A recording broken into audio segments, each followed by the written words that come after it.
Thank you for tuning in to Homeschool Homesteaders. Today we're going to talk about the garage door framing installation, and we're going to talk about the final cost for the whole garage. Now, 2021 was the worst year for garage doors. I went from this phase to this phase, and I'll explain what I meant.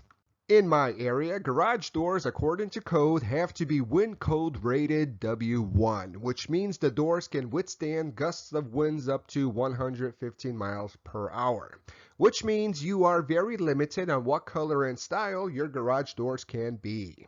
So when you are shopping for a garage door, you have to read the description box, and it has to have this, the wind code rating W1. Otherwise, your garage will not pass inspection. So my door will have two doors. The first door will be 16 by 7, and the most important thing, it's wind coded W1. The price for this door is $1,600 after rebate, $1,495. Door number 1. Door number 2 is a 9 by 7, and once again we see the W1, so this is what the inspectors are looking for. $943 after rebate. I ordered my garage doors in April of 2021, and they arrived July 10th. That is way too long of a wait for garage doors. And even now, when I was editing this video, I wanted to see what was the wait time for a typical garage door. So here we are, typical garage door. Look at the bottom of my computer screen. You see the date, which is 8/21, so August 21st of 2021. And if you order this door, it's expected to be shipped between January 10th to January 13th of 2022. So August, September, October, November, December, January. So about 6 months. So way too long for a garage door. So if you're going to build anytime soon, you might want to order your materials ahead of time. Here we have an animated drawing of a garage door, a 16 by 7, but let's go to some live footage. Here is the live footage of my garage. You've probably seen this in the framing video, but once again, you got your trimmers. You're going to have some king studs. I have one now, but there's going to be another one. I'm going to have a double plate. I only have single on top, but there's going to be a double plate, and basically this is how your garage door, the framing should look like.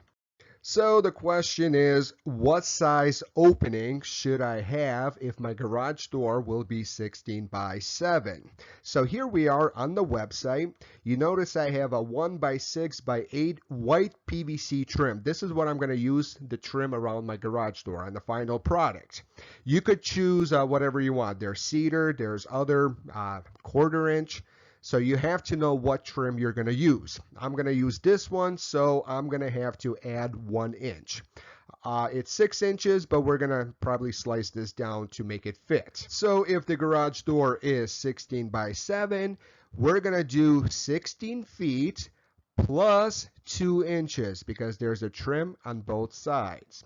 And the height of the door, it's going to be 7 feet plus 1 inch because there's only trim on top, not on the bottom. That's how we measure, or that's how we know what size opening to have for our garage door. We then cover the framing with some 7/16 OSB board. Then the garage gets covered with tie-back, and we put the PVC trim or the garage door jambs. The top goes first and then the 2 sides.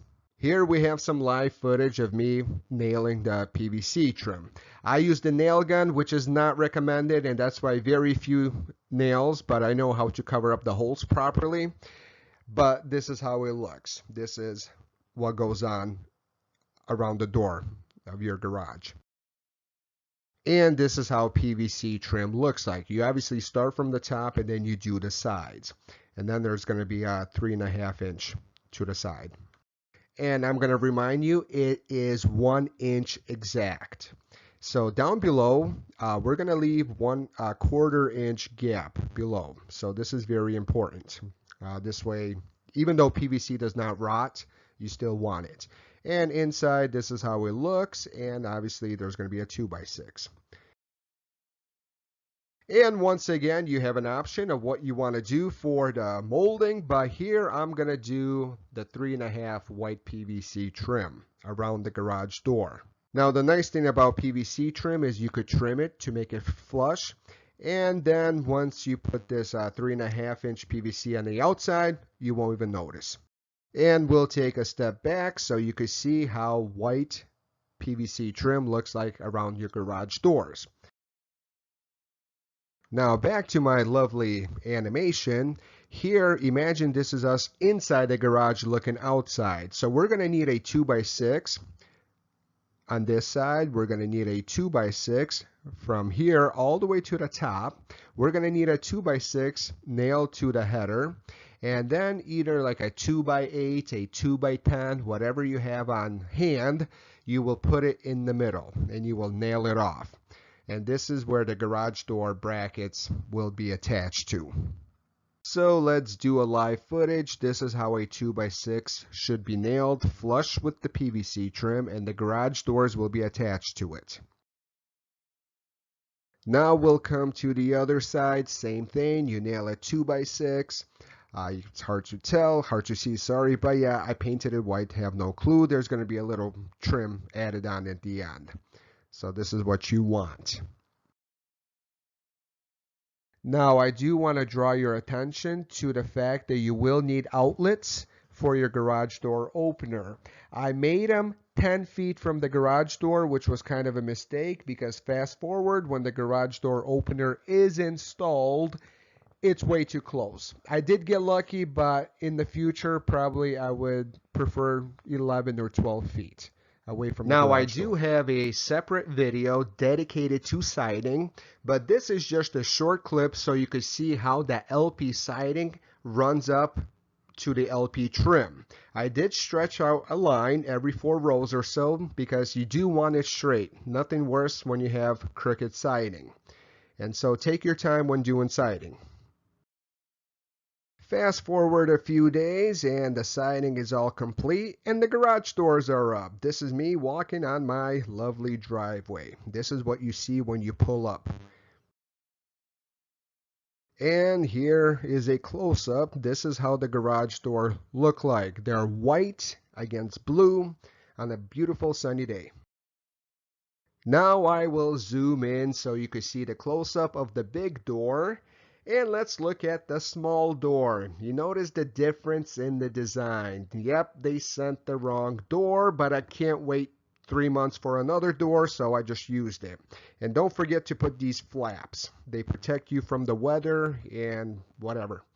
So those are needed once the garage door is installed. Now we are inside. I wanted to do a whole video about how to install garage doors, but the directions they give you is so horrible. So I recommend you watch YouTube videos so you can install it yourself. This is those brackets needed to make it a Wind Code 1 resistant. And so yeah, once again, simple, nothing fancy to the garage doors, just average garage doors. Now I'll even open up the garage door, and like I said, I installed these doors myself. I absolutely had no help. So these are do-it-yourself friendly, but the directions are horrible. You will have to do some additional homework. Once again, the flaps, you need the flaps to cover up the gap. Here's the track, how it looks like. And like I said, it's an average door, nothing fancy. You need these things because your garage door won't open up. Safety, by code, you will need it. So this is, yeah, typical safety, typical average garage door. So let's talk about the total cost to build a garage, 24 by 48. So the garage doors came out to $25.70. And garage doors, believe it or not, is about 10% of the overall cost. Then there's $716 on windows, doors, plus a few other things. And so the grand total to build a 24 by 48 garage is $23,560. So back to Menards website, we see that they advertised this garage kit at $12,619, but we spent $23,560. So it's pretty much double. And the city predicted this project to cost $17,000. Once again, the city is off too. But if you watch all of the videos, you see where I had money pits, and I'm sure when you build, you could probably avoid those money pits. But overall, this is what you should plan for when buying a kit. Thank you for watching.